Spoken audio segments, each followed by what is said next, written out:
Chapter 4. By the late summer, the news of what had happened on Animal Farm had spread across half the county.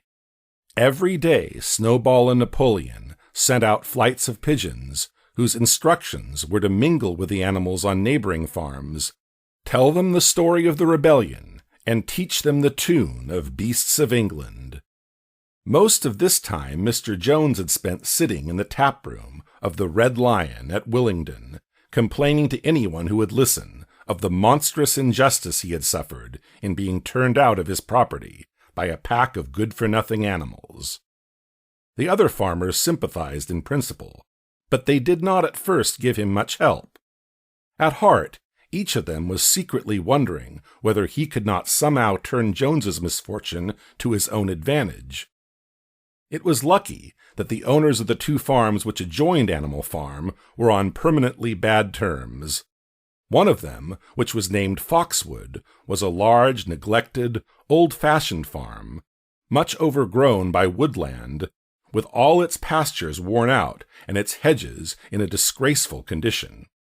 Its owner, Mr. Pilkington, was an easy-going gentleman farmer who spent most of his time in fishing or hunting, according to the season. The other farm, which was called Pinchfield, was smaller and better kept. Its owner was a Mr. Frederick, a tough, shrewd man, perpetually involved in lawsuits and with a name for driving hard bargains. These two disliked each other so much that it was difficult for them to come to any agreement, even in defense of their own interests. Nevertheless, they were both thoroughly frightened by the rebellion on Animal Farm, and very anxious to prevent their own animals from learning too much about it. At first, they pretended to laugh to scorn the idea of animals managing a farm for themselves.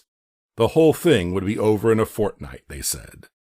They put it about that the animals on the Manor Farm, they insisted on calling it the Manor Farm, they would not tolerate the name Animal Farm, were perpetually fighting amongst themselves and were also rapidly starving to death. When time passed and the animals had evidently not starved to death, Frederick and Pilkington changed their tune and began to talk of the terrible wickedness that now flourished on Animal Farm. It was given out that the animals there practiced cannibalism, tortured one another with red-hot horseshoes, and had their females in common. This was what came of rebelling against the laws of nature, Frederick and Pilkington said. However, these stories were never fully believed. Rumors of a wonderful farm, where the human beings had been turned out and the animals managed their own affairs, continued to circulate in vague and distorted forms, and throughout that year a wave of rebelliousness ran through the countryside. Bulls which had always been tractable suddenly turned savage. Sheep broke down hedges and devoured the clover. Cows kicked the pail over. Hunters refused their fences and shot their riders on to the other side. Above all, the tune and even the words of Beasts of England were known everywhere. It had spread with astonishing speed. The human beings could not contain their rage when they heard this song, though they pretended to think it merely ridiculous. They could not understand, they said, how even animals could bring themselves to sing such contemptible rubbish. Any animal caught singing it was given a flogging on the spot, and yet the song was irrepressible. The blackbirds whistled it in the hedges, the pigeons cooed it in the elms, it got into the din of the smithies and the tune of the church bells. And when the human beings listened to it, they secretly trembled, hearing in it a prophecy of their future doom. Early in October, when the corn was cut and stacked, and some of it was already threshed, a flight of pigeons came whirling through the air and alighted in the yard of Animal Farm in the wildest excitement.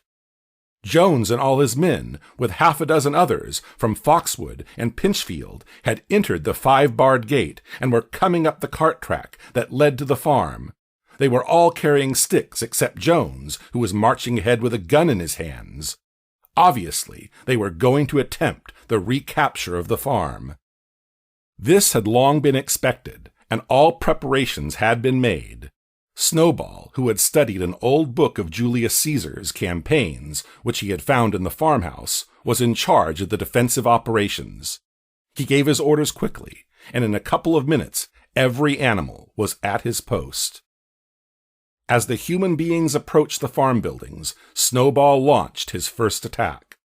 All the pigeons, to the number of 35, flew to and fro over the men's heads and muted upon them from mid-air. And while the men were dealing with this, the geese, who had been hiding behind the hedge, rushed out and pecked viciously at the calves of their legs. However, this was only a light skirmishing maneuver, intended to create a little disorder, and the men easily drove the geese off with their sticks. Snowball now launched his second line of attack. Muriel, Benjamin, and all the sheep, with Snowball at the head of them, rushed forward and prodded and butted the men from every side, while Benjamin turned around and lashed at them with his small hoofs. But once again the men, with their sticks and their hobnailed boots, were too strong for them, and suddenly, at a squeal from Snowball, which was the signal for retreat, all the animals turned and fled through the gateway into the yard. The men gave a shout of triumph. They saw, as they imagined, their enemies in flight, and they rushed after them in disorder. This was just what Snowball had intended. As soon as they were well inside the yard, the 3 horses, the 3 cows, and the rest of the pigs, who had been lying in ambush in the cowshed, suddenly emerged in their rear, cutting them off. Snowball now gave the signal for the charge. He himself dashed straight for Jones. Jones saw him coming, raised his gun, and fired. The pellets scored bloody streaks along Snowball's back, and a sheep dropped dead. Without halting for an instant, Snowball flung his 15 stone against Jones's legs. Jones was hurled into a pile of dung, and his gun flew out of his hands. But the most terrifying spectacle of all was Boxer, rearing up on his hind legs and striking out with his great iron-shod hoofs like a stallion. His very first blow took a stable lad from Foxwood on the skull and stretched him lifeless in the mud. At the sight, several men dropped their sticks and tried to run. Panic overtook them, and the next moment all the animals together were chasing them round and round the yard. They were gored, kicked, bitten, trampled on. There was not an animal on the farm that did not take vengeance on them after his own fashion. Even the cat suddenly leapt off a roof onto a cowman's shoulders and sank her claws in his neck, at which he yelled horribly.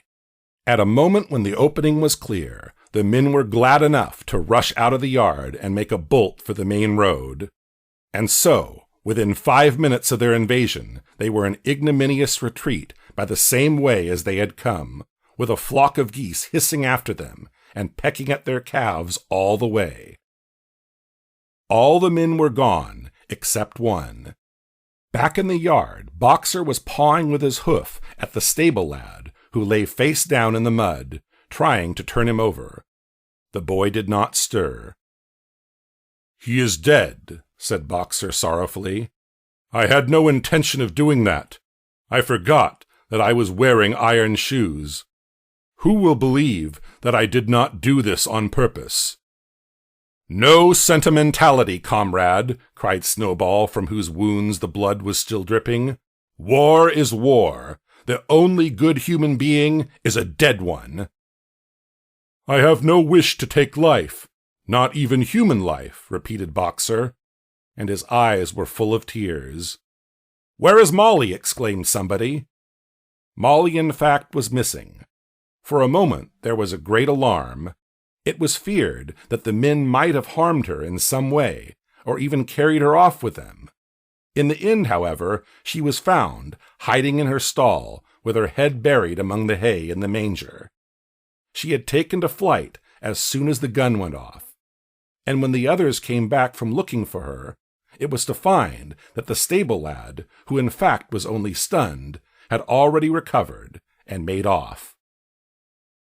The animals had now reassembled in the wildest excitement, each recounting his own exploits in the battle at the top of his voice. An impromptu celebration of the victory was held immediately. The flag was run up, and Beasts of England was sung a number of times.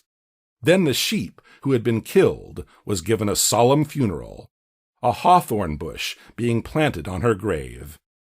At the graveside, Snowball made a little speech, emphasizing the need for all animals to be ready to die for Animal Farm, if need be. The animals decided unanimously to create a military decoration, Animal Hero First Class, which was conferred there and then on Snowball and Boxer.